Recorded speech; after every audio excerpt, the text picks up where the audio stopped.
स्वागत आज आम एक बड़ आ माने बहुत रोमांचकर विषय उपरे कथा हेबा। हाँ नमस्कार। आमे चेष्टा करिबा मध्ययुगीय यूरोप रु आधुनिक युग पर्यंत जो सब बड़ बड़ परिवर्तन हैला सामाजिक बौद्धिक अर्थनैतिक से सब को बुझिबा पई। हाँ एक विराट कालखंडर कथा।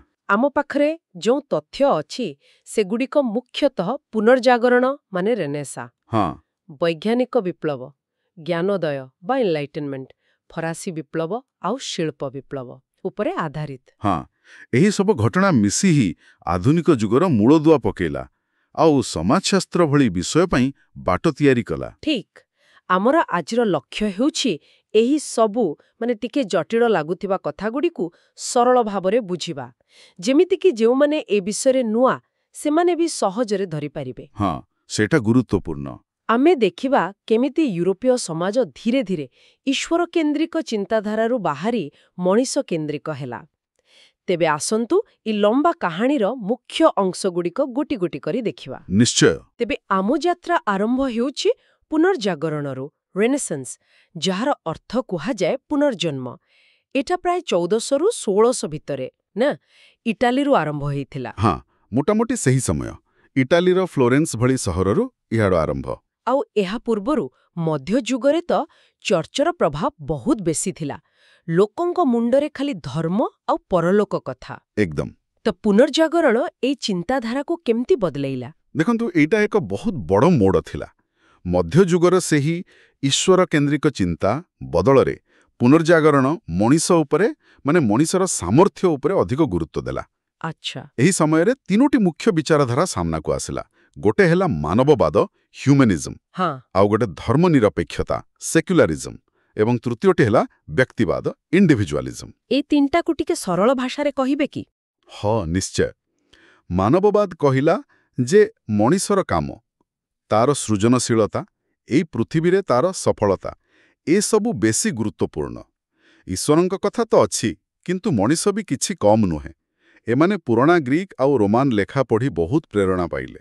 ओहो। धर्मनिरपेक्षता कहला हाँ धर्म अच्छी चर्च अच्छी किंतु जीवनर सबु किछि खाली सेया नुहे। एई दुनियाटा भी सत एहार समस्या एहार आनंद ए सबु विषय भी भाबिबा दरकार। अच्छा। और व्यक्तिवाद कहला जे प्रत्येक मनीष निजे गुरुत्वपूर्ण तार गोटे अलगा परिचय अच्छी अलगा सामर्थ्य अच्छी।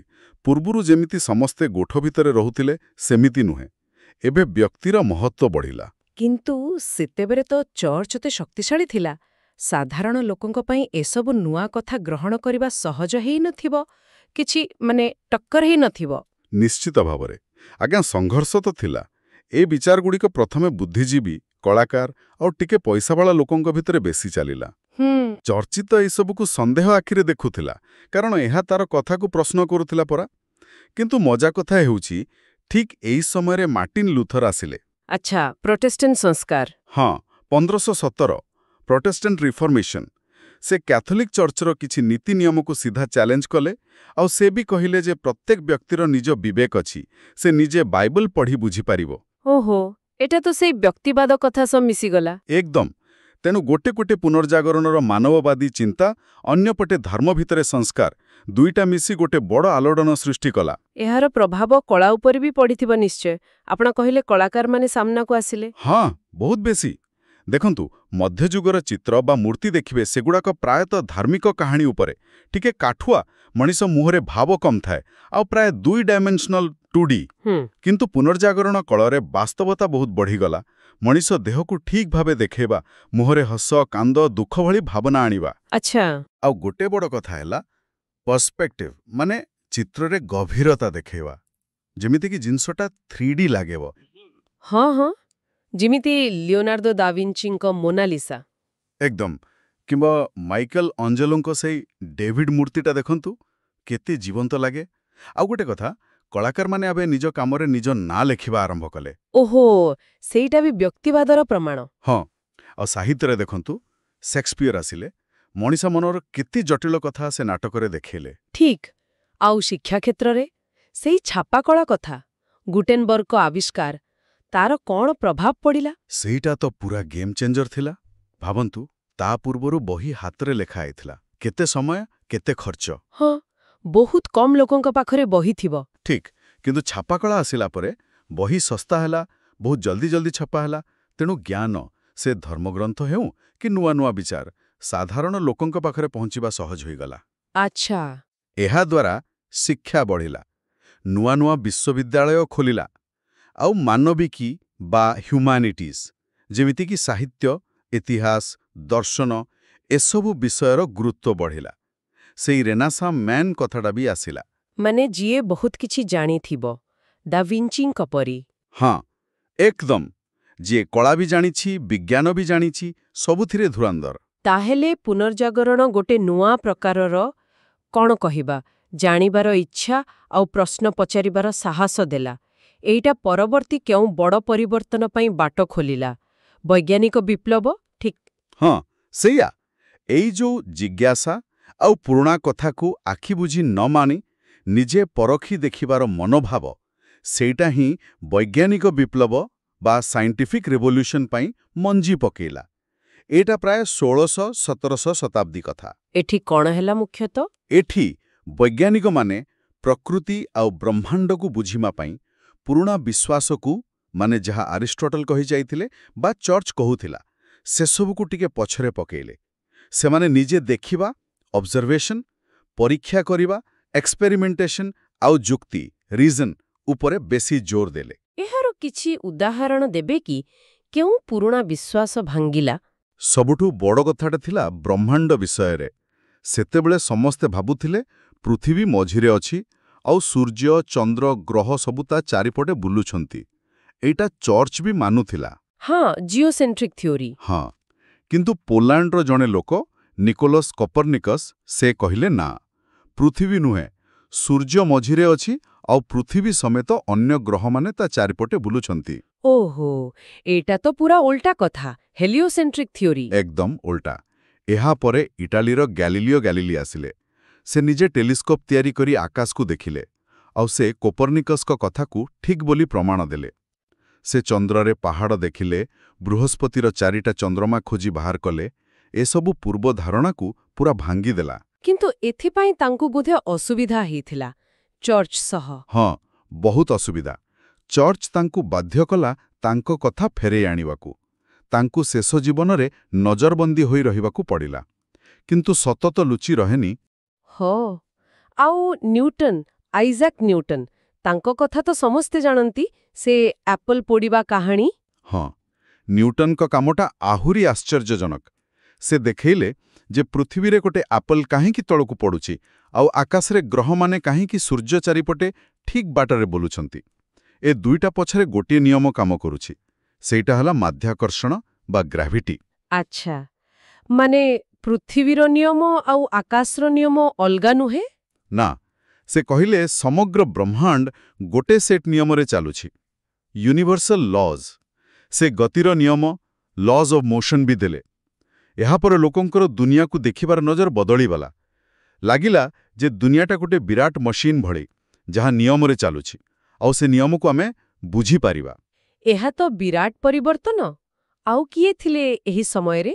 ଆଉ ଦୁଇଜଣ ଗୁରୁତ୍ୱପୂର୍ଣ୍ଣ ଲୋକ ହେଲେ ଫ୍ରାନ୍ସିସ୍ ବେକନ୍ ଆଉ ରେନେ ଡେକାର୍ଟ। ବେକନ୍ କହିଲେ ଯେ କୌଣସି କଥା ଜାଣିବା ପାଇଁ ଗୋଟେ ଠିକ୍ ପଦ୍ଧତି ଦରକାର, ଯାହାକୁ ସାଇଣ୍ଟିଫିକ୍ ମେଥଡ୍ କହୁଛନ୍ତି। ମାନେ ଆଗ ପ୍ରଶ୍ନ ପଚାର, ତାପରେ ଅନୁମାନ କର, ତାପରେ ପରୀକ୍ଷା କର, ଆଉ ଶେଷରେ ସିଦ୍ଧାନ୍ତରେ ପହଞ୍ଚ। ହଁ, ଏବେ ବି ସ୍କୁଲରେ ପଢ଼ାଯାଉଛି। ହଁ, ଆଉ ଡେକାର୍ଟ ଯୁକ୍ତି ଉପରେ ବହୁତ ଜୋର ଦେଲେ। ସେ ସବୁ କଥାକୁ ସନ୍ଦେହ କଲେ, କିନ୍ତୁ ଗୋଟିଏ କଥାରେ ନିଶ୍ଚିତ ହେଲେ। ସେ କହିଲେ, ମୁଁ ଚିନ୍ତା କରୁଛି, ତେଣୁ ମୁଁ ଅଛି। କଜିଟୋ ଏର୍ଗୋ ସୁମ୍, ମାନେ ଆମ ଚିନ୍ତା କରିବାର ଶକ୍ତି ହିଁ ଆମ ଅସ୍ତିତ୍ୱର ବଡ଼ ପ୍ରମାଣ। ବା, ତାହେଲେ ବୈଜ୍ଞାନିକ ବିପ୍ଳବ କେବଳ କିଛି ନୂଆ ତଥ୍ୟ ଦେଲାନି, ବରଂ ଜ୍ଞାନ ପାଇବା ପାଇଁ ଏକ ନୂଆ ରାସ୍ତା ଦେଖେଇଲା, ଏକ ନୂଆ ଦୃଷ୍ଟିକୋଣ ଦେଲା। ଏହାର ପରବର୍ତ୍ତୀ ପ୍ରଭାବ କ'ଣ ହେଲା? ଏହାର ସିଧା ପ୍ରଭାବ ପଡ଼ିଲା ପରବର୍ତ୍ତୀ ବଡ଼ ବୌଦ୍ଧିକ ଆନ୍ଦୋଳନ ଉପରେ। ସେଇଟା ହେଲା ଜ୍ଞାନୋଦୟ, ଏନଲାଇଟେନମେଣ୍ଟ ବା ଯୁକ୍ତିର ଯୁଗ, ଏଜ୍ ଅଫ୍ ରିଜନ୍। ଏଇଟା ମୁଖ୍ୟତଃ 1800 ଶତାବ୍ଦୀରେ ବିଶେଷ କରି ଫ୍ରାନ୍ସରେ ବହୁତ ପ୍ରଭାବଶାଳୀ ଥିଲା। ଜ୍ଞାନୋଦୟ, ଏଠି କ'ଣ ହେଲା? ଏଠିକାର ଚିନ୍ତକମାନେ ଭାବିଲେ ଦେଖ, ଯଦି ଯୁକ୍ତି ଆଉ ବୈଜ୍ଞାନିକ ପଦ୍ଧତି ବ୍ୟବହାର କରି ଆମେ ପ୍ରକୃତିର ନିୟମ ବୁଝିପାରୁଛେ, ବ୍ରହ୍ମାଣ୍ଡର ରହସ୍ୟ ଖୋଲିପାରୁଛେ, ହଁ ତାହେଲେ ସେଇ ଯୁକ୍ତିକୁ ଆମେ ମଣିଷ ସମାଜ, ସରକାର, ଅର୍ଥନୀତି, ନୈତିକତା ଏସବୁର ସମସ୍ୟା ସମାଧାନ କରିବା ପାଇଁ କାହିଁକି ବ୍ୟବହାର ନ କରିବା? ଆରେ ବାଃ, ଏଟା ତ ବହୁତ ଆଶାବାଦୀ କଥା। ତାହେଲେ ଏହି ଯୁଗର ଚିନ୍ତକମାନେ ସମାଜ ଆଉ ସରକାର ବିଷୟରେ କଣ ସବୁ ନୂଆ କଥା କହିଲେ? ବୋଧହୁଏ ଏଠି ଅନେକ ନାଁ ଅଛି, କିଛି ମୁଖ୍ୟ କଥା ଉପରେ ଆଲୋଚନା କରିବା। ହଁ, ସେଟା ଭଲ ହେବ, ନଚେତ୍ ବହୁତ ଲମ୍ବା ହୋଇଯିବ। ଦେଖନ୍ତୁ, କିଛି ମୁଖ୍ୟ ଧାରା ଥିଲା। ପ୍ରଥମ ହେଲା, ସରକାର କେମିତି ଚାଲିବା କଥା, ଆଉ ଲୋକଙ୍କ ସହ ତାର ସମ୍ପର୍କ କ'ଣ? ଏଇଠି ଦୁଇଜଣଙ୍କ ନାଁ ଆଗ ଆସେ, ଇଂଲଣ୍ଡର ଥମସ୍ ହବ୍ସ ଆଉ ଜନ୍ ଲକ୍। ହବ୍ସ ଆଉ ଲକ୍, ଏମାନଙ୍କ ଭିତରେ ମୁଖ୍ୟ ଫରକ କଣ ଥିଲା? ଦୁହେଁ ସାମାଜିକ ଚୁକ୍ତି ବା ସୋଶାଲ କଣ୍ଟ୍ରାକ୍ଟ କଥା କହିଲେ, କିନ୍ତୁ ହବ୍ସ ଭାବୁଥିଲେ ମଣିଷ ସ୍ୱଭାବରୁ ଭାରି ସ୍ୱାର୍ଥପର। ତାକୁ ଶାନ୍ତିରେ ରଖିବାକୁ ହେଲେ ଜଣେ ଶକ୍ତିଶାଳୀ ରାଜା ଦରକାର, ଯାହା ହାତରେ ସବୁ କ୍ଷମତା ଥିବ। ଲୋକେ ନିଜର କିଛି ସ୍ୱାଧୀନତା ରାଜାକୁ ଦେଇଦେବେ, ବଦଳରେ ସୁରକ୍ଷା ପାଇବେ। ଓହୋ, ମାନେ ଏକଛତ୍ରବାଦ ଭଳି। ହଁ, କିନ୍ତୁ ରାଜା ଈଶ୍ୱରଙ୍କ ଦ୍ୱାରା ନିଯୁକ୍ତ ବୋଲି ସେ କହୁନଥିଲେ। ସେ କହୁଥିଲେ ଏହା ଏକ ପ୍ରକାର ବୁଝାମଣା। ଅନ୍ୟପଟେ ଲକ୍ କହିଲେ, ନାଇଁ, ମଣିଷ ଯୁକ୍ତିଶୀଳ, ତାର ଜନ୍ମରୁ କିଛି ଅଧିକାର ଅଛି, ପ୍ରାକୃତିକ ଅଧିକାର, ଯେମିତିକି ବଞ୍ଚିବାର ଅଧିକାର, ସ୍ୱାଧୀନତାର ଅଧିକାର ଆଉ ସମ୍ପତ୍ତି ରଖିବାର ଅଧିକାର। ଆଚ୍ଛା, ନ୍ୟାଚୁରାଲ ରାଇଟ୍ସ। ହଁ, ଆଉ ସରକାରର କାମ ହେଲା ଏହି ଅଧିକାରଗୁଡ଼ିକୁ ସୁରକ୍ଷା ଦେବା। ଏଇଟା ବି ଏକ ସାମାଜିକ ଚୁକ୍ତି। କିନ୍ତୁ ଯଦି ସରକାର ଏହି କାମ ନ କରେ, ବରଂ ଲୋକଙ୍କର ଅଧିକାର ଛଡ଼େଇ ନିଏ, ତାହେଲେ ଲୋକଙ୍କର ଅଧିକାର ଅଛି ସେ ସରକାରକୁ ବଦଳେଇ ଦେବାର, ମାନେ ବିଦ୍ରୋହ କରିବାର ଅଧିକାର। ବାଃ, এটা ତ ବହୁତ ଗୁରୁତ୍ୱପୂର୍ଣ୍ଣ କଥା। ଆମେରିକା ସ୍ୱାଧୀନତା ଘୋଷଣାନାମାରେ ଏହି କଥା ଅଛି ନା? ଏକଦମ ଲକ୍ଙ୍କ ଚିନ୍ତାଧାରାର ବହୁତ ପ୍ରଭାବ ପଡ଼ିଥିଲା। ଦେଖନ୍ତୁ, ଦୁହେଁ ଅଲଗା କଥା କହିଲେ ବି ଗୋଟେ ଜିନିଷ ସମାନ ଥିଲା। ସେମାନେ କହୁଥିଲେ ସରକାରର କ୍ଷମତା ଈଶ୍ୱରଙ୍କଠୁ ଆସିନି, ଲୋକଙ୍କର ସହମତିରୁ ଆସିଛି। ଏଇଟା ସେଇ ରାଜାଙ୍କର ଈଶ୍ୱରୀୟ ଅଧିକାର, यानी ଡିଭାଇନ୍ ରାଇଟ୍ ଅଫ୍ କିଙ୍ଗସ୍ କଥାଟାକୁ ପୁରା କାଟିଦେଲା। ଠିକ୍। ଆଚ୍ଛା, ଆଉ ସରକାରର ଗଠନ କେମିତି ହବା କଥା, ସେ ବିଷୟରେ କିଏ କିଛି କହିଥିଲେ? ହଁ, ଏଠି ଆସୁଛନ୍ତି ଫ୍ରାନ୍ସର ମଣ୍ଟେସ୍କ୍ୟୁ। ସେ କହିଲେ, ଯଦି ସବୁ କ୍ଷମତା ଜଣେ ଲୋକ ବା ଗୋଟିଏ ସଂସ୍ଥା ହାତରେ ରହିବ, ତାହେଲେ ସେ ନିଶ୍ଚୟ ଦୁର୍ନୀତି କରିବ, ଅତ୍ୟାଚାର କରିବ। ହଁ, ସେଇଟା ତ ସତ କଥା। ତେଣୁ ସେ କହିଲେ, ସରକାରୀ କ୍ଷମତାକୁ 3 ଭାଗରେ ବାଣ୍ଟି ଦିଅ। ଗୋଟେ ଭାଗ ଆଇନ ତିଆରି କରିବ, ମାନେ ବ୍ୟବସ୍ଥାପିକା। ଗୋଟେ ଭାଗ ସେ ଆଇନକୁ ଲାଗୁ କରିବ, ମାନେ କାର୍ଯ୍ୟପାଳିକା। ଆଉ ଗୋଟେ ଭାଗ ଆଇନର ବ୍ୟାଖ୍ୟା କରିବ ଓ ବିଚାର କରିବ, ନ୍ୟାୟପାଳିକା। ଓହୋ, ସେପାରେସନ୍ ଅଫ୍ ପାୱାର୍ସ, କ୍ଷମତାର ପୃଥକୀକରଣ। ହଁ, ଏମିତି ହେଲେ କେହି ଜଣେ ବେଶୀ ଶକ୍ତିଶାଳୀ ହୋଇପାରିବେନି। ସମସ୍ତେ ସମସ୍ତଙ୍କୁ ଚେକ୍ କରିବେ। ଏଇଟା ଆମେରିକା ସମ୍ବିଧାନରେ ବି ଅଛି। ବୁଝିଲି। ଆଉ ବ୍ୟକ୍ତିଗତ ସ୍ୱାଧୀନତା କଥା, କହିବାର ଅଧିକାର, ଧର୍ମର ଅଧିକାର। ସେଥିପାଇଁ ଆଉ ଜଣେ ଫରାସୀ ଚିନ୍ତକଙ୍କୁ ମନେ ପକାଇବାକୁ ହେବ, ଭୋଲ୍ଟେୟାର। ସେ ବାକ୍ ସ୍ୱାଧୀନତା ଆଉ ଧାର୍ମିକ ସହନଶୀଳତାର ବଳ ସମର୍ଥକ ଥିଲେ। ତାଙ୍କର ସେଇ ପ୍ରସିଦ୍ଧ କଥାଟା ଅଛି ପରା, ହଁ, ମୁଁ ତୁମ କଥା ସହ ଏକମତ ନ ହୋଇପାରେ, କିନ୍ତୁ ତୁମର କହିବାର ଅଧିକାର ପାଇଁ ଜୀବନ ଦେଇଦେବି। ଏକ୍ଜାକ୍ଟଦମ୍ ସେୟା। ସେ ଚାହୁଁଥିଲେ ଯେ ରାଷ୍ଟ୍ର ଆଉ ଚର୍ଚ୍ଚ ଅଲଗା ରହୁ। ତାଙ୍କର ଲେଖା ସେତେବେଳେ ୟୁରୋପରେ ହଇଚଇ ସୃଷ୍ଟି କରିଥିଲା। ଠିକ୍। ଏସବୁ ତ ଗଲା ରାଜନୀତି ଆଉ ସମାଜ କଥା। ଅର୍ଥନୀତି ବିଷୟରେ କିଛି ନୂଆ ଚିନ୍ତା ଆସିଥିଲା କି? ନିଶ୍ଚୟ। ସ୍ପତ୍ରାମ୍ର ଜଣେ ପ୍ରଫେସର ଥିଲେ, ଆଡମ୍ ସ୍ମିଥ୍। ସେ 1776ରେ ଗୋଟେ ବହି ଲେଖିଲେ, ୱେଲ୍ଥ ଅଫ୍ ନେସନ୍ସ। ହଁ, ବହୁତ ପ୍ରସିଦ୍ଧ ବହି। ସେଥିରେ ସେ କହିଲେ ଯେ ଦେଶର ସମ୍ପଦ କେମିତି ବଢ଼ିବ। ତାଙ୍କ ମତରେ ଅର୍ଥନୀତି ସବୁଠୁ ଭଲ ଚାଲେ ଯେତେବେଳେ ସରକାର ସେଥିରେ କମ୍ ହସ୍ତକ୍ଷେପ କରନ୍ତି।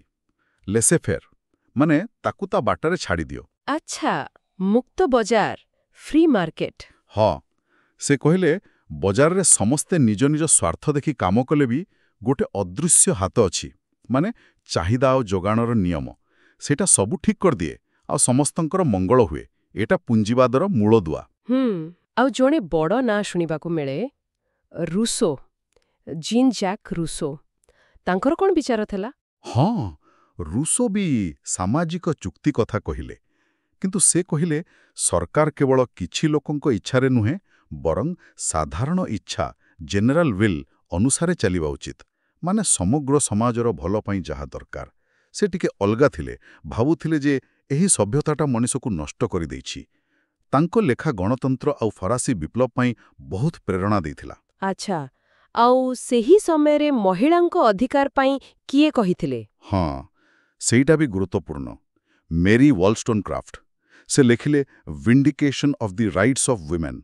ସେ ଦାବି କଲେ ଯେ ମହିଳାମାନଙ୍କୁ ବି ପୁରୁଷଙ୍କ ଭଳି ସମାନ ଅଧିକାର ମିଳିବା ଦରକାର, ବିଶେଷ କରି ଶିକ୍ଷାର ଅଧିକାର। ସେ ଯୁକ୍ତି କଲେ ଯଦି ରାଜାଙ୍କ ଏକଛତ୍ରବାଦ ଖରାପ, ତାହେଲେ ପୁରୁଷମାନେ ମହିଳାଙ୍କ ଉପରେ ଏକଛତ୍ରବାଦ ଚଲେଇବା କେମିତି ଠିକ୍ ହେଲା? ବାଃ, କେତେ ଆଗର ଚିନ୍ତାଧାରା! ତେବେ ମୋଟାମୋଟି ଦେଖିଲେ ଜ୍ଞାନୋଦୟ ଯୁଗଟା ଯୁକ୍ତି, ବ୍ୟକ୍ତିଗତ ଅଧିକାର, ସ୍ୱାଧୀନତା, ସମାନତା ଏସବୁ ଉପରେ ବହୁତ ଜୋର ଦେଲା। ଏହିସବୁ ଚିନ୍ତାଧାରା କ'ଣ ଖାଲି ବହି ଭିତରେ ରହିଗଲା ନା କିଛି ବାସ୍ତବରେ ହେଲା? ନାଇଁ, ଏହାର ବହୁତ ବଡ଼ ପ୍ରଭାବ ପଡ଼ିଲା।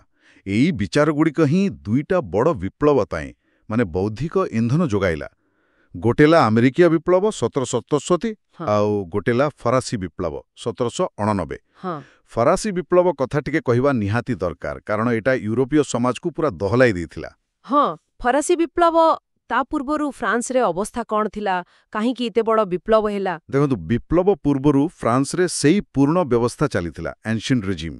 ସମାଜ ତିନିଟା ଭାଗରେ ବଣ୍ଟା ହେଇଥିଲା, ଯାହାକୁ ଇଷ୍ଟେଟ୍ କହୁଥିଲେ। ତିନିଟା ଇଷ୍ଟେଟ୍? ହଁ, ପ୍ରଥମ ଇଷ୍ଟେଟ୍ ହେଲେ ଚାର୍ଚ୍ଚର ଲୋକ ମାନେ ପାଦ୍ରୀ, ଦ୍ୱିତୀୟ ଇଷ୍ଟେଟ୍ ହେଲେ ସାମନ୍ତ, ବଡ଼ ବଡ଼ ଜମିଦାର, ଅଭିଜାତ ଲୋକ, ଆଉ ତୃତୀୟ ଇଷ୍ଟେଟ୍ ହେଲେ ବାକି ସମସ୍ତେ, ଚାଷୀ, ମୂଲିଆ, ଦୋକାନୀ, ଓକିଲ, ଡାକ୍ତର, ଶିକ୍ଷକ, ଦେଶର ପ୍ରାୟ 97% ଲୋକ। ଆରେ ବାପରେ! ଆଉ ଅସଲ ଅନ୍ୟାୟଟା କ'ଣ ଥିଲା ଜାଣିଛନ୍ତି? ପ୍ରଥମ ଦୁଇଟା ଇଷ୍ଟେଟ୍ର ଲୋକ ପ୍ରାୟ କିଛି ଟିକ୍ସ ଦେଉନଥିଲେ, ସବୁ ସୁବିଧା ପାଉଥିଲେ, ଆଉ ଯେତିକି ଟିକ୍ସର ବୋଝ ସବୁ ପଡ଼ୁଥିଲା ସେ ତୃତୀୟ ଇଷ୍ଟେଟ୍ ଉପରେ। ଏଟା ତ ଭୟଙ୍କର ଅନ୍ୟାୟ। ତା ସାଙ୍ଗକୁ ରାଜାଙ୍କର ପୁରା ଏକଛତ୍ରବାଦୀ ଶାସନ, ଦେଶ ଉପରେ ପ୍ରବଳ କରଜ, ଖାଇବା ଜିନିଷର ଅଭାବ, ଆଉ ଏପଟେ ଜ୍ଞାନୋଦୟରେ ସେଇ ସମାନତା ଅଧିକାର କଥା ଲୋକଙ୍କ କାନରେ ପଡ଼ୁଥାଏ। ସବୁ ମିଶି ଗୋଟେ ବିସ୍ଫୋରକ ଅବସ୍ଥା। ତେବେ ବିପ୍ଳବଟା ଆରମ୍ଭ ହେଲା କେମିତି? ସଂକ୍ଷେପରେ 1799ରେ ରାଜା ଲୁଇ ଷୋଡ଼ଶ ପଇସା ଅଭାବରୁ ଗୋଟେ ପୁରୁଣା ସଭା ଡାକିଲେ, ଇଷ୍ଟେଟ୍ସ ଜେନେରାଲ। ସେଥିରେ 3 ଇଷ୍ଟେଟ୍ର ପ୍ରତିନିଧି ଥିଲେ। ତୃତୀୟ ଇଷ୍ଟେଟ୍ର ଲୋକେ କହିଲେ, ଆମେ ସଂଖ୍ୟାରେ ଏତେ ବେଶୀ, ତେଣୁ ଭୋଟଟା ମୁଣ୍ଡ ପିଛା ହେଉ, ଇଷ୍ଟେଟ୍ ପିଛା ନୁହେଁ।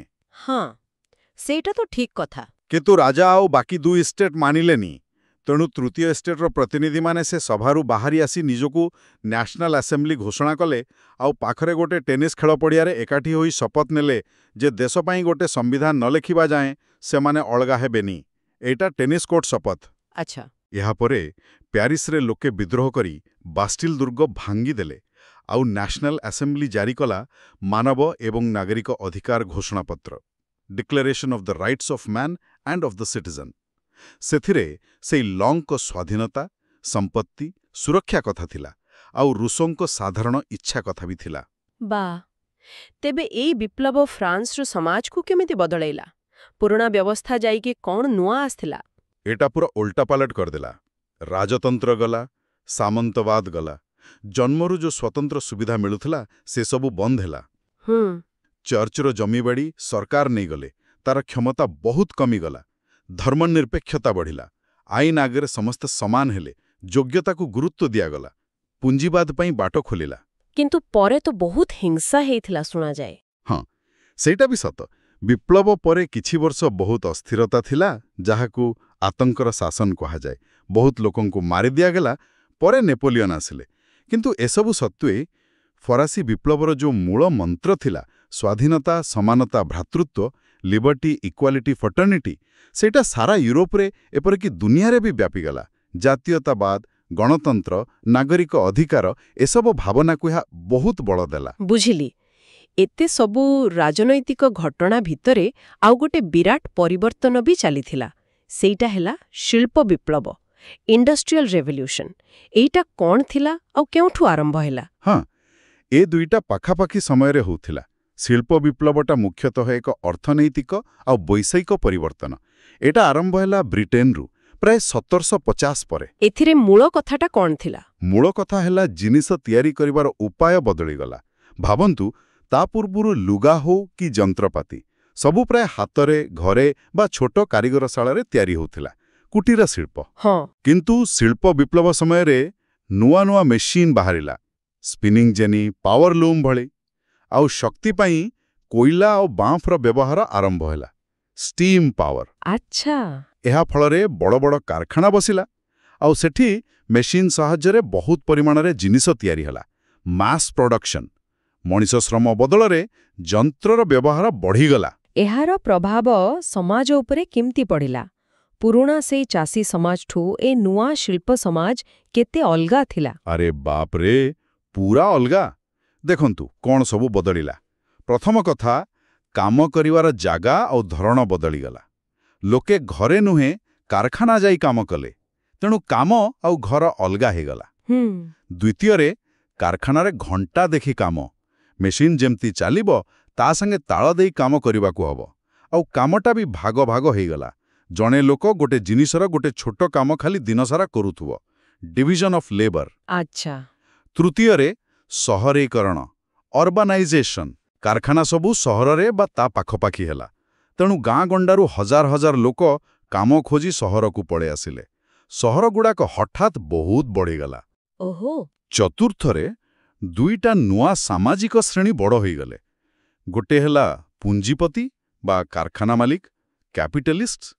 ଆଉ ଗୋଟେ ହେଲା ଶ୍ରମିକ ଶ୍ରେଣୀ, ୱାର୍କିଂ କ୍ଲାସ୍। ଆଉ ପଞ୍ଚମରେ, ପରିବହନରେ ବିପ୍ଳବ। ବାମ୍ଫରେ ଚାଲୁଥିବା ରେଳଗାଡ଼ି ଆଉ ଜାହାଜ ଆସିଲା। ଜିନିଷପତ୍ର ନେବା ଆଣିବା, ଲୋକ ଯିବା ଆସିବା ବହୁତ ସହଜ ଅର୍ ଶୀଘ୍ର ହୋଇଗଲା। ଏସବୁ ତ ବିକାଶର କଥା। କିନ୍ତୁ ଆପଣ କହିଲେ ଲୋକମାନେ ଏତେ ସଂଖ୍ୟାରେ ସହରକୁ ଆସିଲେ। ହେଲେ ଏହାର କିଛି ଖରାପ ଦିଗ ବି ଥିବ ନା? ସମସ୍ତଙ୍କ ପାଇଁ ଜୀବନଟା ସହଜ ନଥିବ? ନା, ବିଲକୁଲ ସହଜ ନଥିଲା। ଦ୍ରୁତ ସହରୀକରଣ ସାଙ୍ଗରେ ବହୁତ ସମସ୍ୟା ନେଇକି ଆସିଲା। ସହରରେ ଯେତିକି ଲୋକ ବଢ଼ିଲେ, ସେ ଅନୁସାରେ ରହିବାକୁ ଘର ନାହିଁ, ପିଇବାକୁ ପାଣି ନାହିଁ, ନାଲନର୍ଦ୍ଦମା ବ୍ୟବସ୍ଥା ନାହିଁ। ଆରେ ବାପ୍ରେ! ଫଳରେ ଅନେକ ଲୋକ ଅତି ଅସ୍ୱାସ୍ଥ୍ୟକର ପରିବେଶରେ ମହିଳା ବସ୍ତିରେ ରହିବାକୁ ବାଧ୍ୟ ହେଲେ। କାରଖାନା ଭିତରେ ବି ଅବସ୍ଥା ଭଲ ନଥିଲା। ଦିନକୁ 12-14 ଘଣ୍ଟା କାମ, ମଜୁରୀ କମ୍, ଛୋଟ ପିଲାଙ୍କୁ ବି କାମରେ ଲଗାଉଥିଲେ। ଦୁର୍ଘଟଣା ତ ଲାଗି ରହିଥିଲା। ମାଲିକମାନେ ବହୁତ ଶୋଷଣ କରୁଥିଲେ। ପରିବାର ଭାଙ୍ଗିବାକୁ ଲାଗିଲା। ପୁରୁଣା ସାମାଜିକ ବନ୍ଧନ କମିଗଲା। ତା ସାଙ୍ଗକୁ ଫ୍ୟାକ୍ଟ୍ରିର ଧୂଆଁ, କେମିକାଲ ବାହାରି ପରିବେଶ ବି ନଷ୍ଟ ହେଲା। ତାହେଲେ ଏକ ଅଜବ ପରିସ୍ଥିତି। ଗୋଟେ ପଟେ ଜ୍ଞାନୋଦୟ, ଫରାସୀ ବିପ୍ଳବ, ଯୁକ୍ତି, ସ୍ୱାଧୀନତା, ଗଣତନ୍ତ୍ରର କଥା କହୁଛି। ଅନ୍ୟପଟେ ଶିଳ୍ପ ବିପ୍ଳବ ଏମିତି ନୂଆ ନୂଆ ସାମାଜିକ ସମସ୍ୟା ସୃଷ୍ଟି କରୁଛି। ଏହି ପରିସ୍ଥିତିରେ ହିଁ ବୋଧହୁଏ ସମାଜଶାସ୍ତ୍ରର ଆବଶ୍ୟକତା ପଡ଼ିଲା। ଏକଦମ ଠିକ୍ କହିଲେ। ଆପଣ ପୁରା ମୂଳ କଥାଟା ଧରିଲେ।